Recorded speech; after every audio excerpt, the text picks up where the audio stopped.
ನೀವು ನಿಮ್ಮ ರಕ್ತ ಪರೀಕ್ಷೆಯ ರಿಪೋರ್ಟ್ ನೋಡಿ ಕನ್ಫ್ಯೂಸ್ ಆಗ್ತಿದ್ದೀರಾ? ಡಾಕ್ಟರ್ ಏನು ಹೇಳ್ತಾರೆಂದು ಅರ್ಥವಾಗ್ತಿಲ್ಲವೇ? ಇಂದಿನ ವಿಡಿಯೋದಲ್ಲಿ ಈ ರಿಪೋರ್ಟ್ಗಳಿರುವ ನಂಬರ್ ಮತ್ತು ಶಬ್ದಗಳ ಅರ್ಥವನ್ನು ಸರಳವಾಗಿ ತಿಳಿಸುತ್ತೇನೆ. ಈ ವಿಡಿಯೋ ನೋಡಿದ ಮೇಲೆ ನಿಮ್ಮ ರಿಪೋರ್ಟ್ ನೀವೇ ಓದಬಲ್ಲಿರಿ. Complete blood count CBC. ಈ CBC ಟೆಸ್ಟ್ ಮಾಡಿಸಿದ್ರೆ ನಮ್ಮ ದೇಹದಲ್ಲಿ ರಕ್ತ ಎಷ್ಟಿದೆ, ರೋಗ ನಿರೋಧಕ ಶಕ್ತಿ ಹೇಗಿದೆ ಅಂತ ಗೊತ್ತಾಗುತ್ತೆ. ಇದರಲ್ಲಿ RBC ಮತ್ತು WBC ಮತ್ತು ಪ್ಲೇಟ್ಲೆಟ್ಗಳು ಇರುತ್ತವೆ.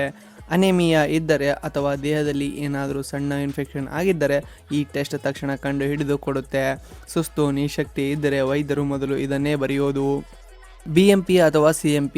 BMP ಅಥವಾ CMP ಟೆಸ್ಟ್ ನಿಮ್ಮ ದೇಹದ ಕೆಮಿಕಲ್ ಬ್ಯಾಲೆನ್ಸ್ ಚೆಕ್ ಮಾಡುತ್ತದೆ. ನಮ್ಮ ದೇಹದಲ್ಲಿ ನೀರಿನ ಅಂಶ ಕರೆಕ್ಟ್ ಆಗಿದೆಯಾ, ಕಿಡ್ನಿ ಫಿಲ್ಟರ್ ಆಗಿ ಸರಿಯಾಗಿ ಮಾಡ್ತಾ ಇದೆಯಾ ಮತ್ತು ಲಿವರ್ ಎಂಜೈಮ್ ನಾರ್ಮಲ್ ಇದೆಯಾ ಅಂತ ಇದರಿಂದ ಸುಲಭವಾಗಿ ತಿಳಿಯಬಹುದು.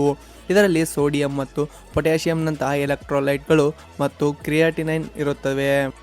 ಬ್ಲಡ್ ಗ್ಲೂಕೋಸ್ ಅಥವಾ HbA1c.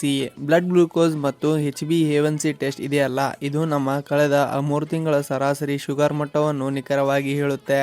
ಇದರಿಂದ ನಾವು ಸಿಹಿ ತಿನ್ನುವುದು ನಿಯಂತ್ರಿಸಿ ಡಯಾಬಿಟಿಸ್ ಬಾರದಂತೆ ಮುಂಜಾಗ್ರತೆ ವಹಿಸಬಹುದು. Thyroid panel TSH, T3, T4. ಕೆಲವರಿಗೆ ಬಹಳ ತೂಕ ಹೆಚ್ಚಾಗುವುದು ಹೈಪೋಥೈರಾಯ್ಡಿಸಮ್ ಅಥವಾ ತೂಕ ತೀರಾ ಕಡಿಮೆ ಆಗುವುದು ಅಂದರೆ ಹೈಪರ್ ಥೈರಾಯ್ಡಿಸಮ್ ಆಗುತ್ತದೆ. ಮೂಡ್ ಸ್ವಿಂಗ್ಸ್, ಅತಿಯಾದ ಆಯಾಸಕ್ಕೆ ಥೈರಾಯ್ಡ್ ಕಾರಣವೇ ಎಂದು ಪರೀಕ್ಷೆಯಲ್ಲಿ ಪತ್ತೆ ಹಚ್ಚಬಹುದು. TSH ಜಾಸ್ತಿ ಇದ್ದರೆ ಹೈಪೋಥೈರಾಯ್ಡಿಸಮ್, ಕಡಿಮೆ ಇದ್ದರೆ ಹೈಪರ್ ಥೈರಾಯ್ಡಿಸಮ್. ಮಾತ್ರೆಯಿಂದ ಇದನ್ನು ನಾರ್ಮಲ್ ಮಾಡಬಹುದು. Lipid panel. ಇದರಲ್ಲಿ ಒಳ್ಳೆಯ ಕೊಲೆಸ್ಟ್ರಾಲ್ HDL ಮತ್ತು ಕೆಟ್ಟ ಕೊಲೆಸ್ಟ್ರಾಲ್ LDL ಇರುತ್ತದೆ. ಕೆಟ್ಟ ಕೊಲೆಸ್ಟ್ರಾಲ್ ಹೆಚ್ಚಾದಾಗ ರಕ್ತನಾಳ ಬ್ಲಾಕ್ ಆಗುತ್ತದೆ ಸಾಧ್ಯತೆ ಇರುತ್ತದೆ. ಇದನ್ನು ಮೊದಲೇ ಪತ್ತೆ ಹಚ್ಚಿದರೆ ಉತ್ತಮ ಆಹಾರ ಮತ್ತು ವ್ಯಾಯಾಮದ ಮೂಲಕ ಹೃದಯದ ಆರೋಗ್ಯವನ್ನು ಸೂಪರ್ ಆಗಿ ಇಟ್ಟುಕೊಳ್ಳಬಹುದು. ಯಾವುದೇ ರಿಪೋರ್ಟ್ ಅಸಹಜವಾಗಿದ್ದರೆ ಗಾಬರಿ ಆಗಬೇಡಿ. ತಕ್ಷಣ ನಿಮ್ಮ ಫ್ಯಾಮಿಲಿ ಡಾಕ್ಟರನ್ನು ಸಂಪರ್ಕಿಸಿ. ಹೆಚ್ಚಿನ ಮಾಹಿತಿಗಾಗಿ ಮಿಸ್ಟರ್ RX ಟ್ಯಾಬ್ಲೆಟ್ಸ್ನ ಚಾನಲ್ನ ಸಬ್ಸ್ಕ್ರೈಬ್ ಮಾಡಿ. ಧನ್ಯವಾದಗಳು.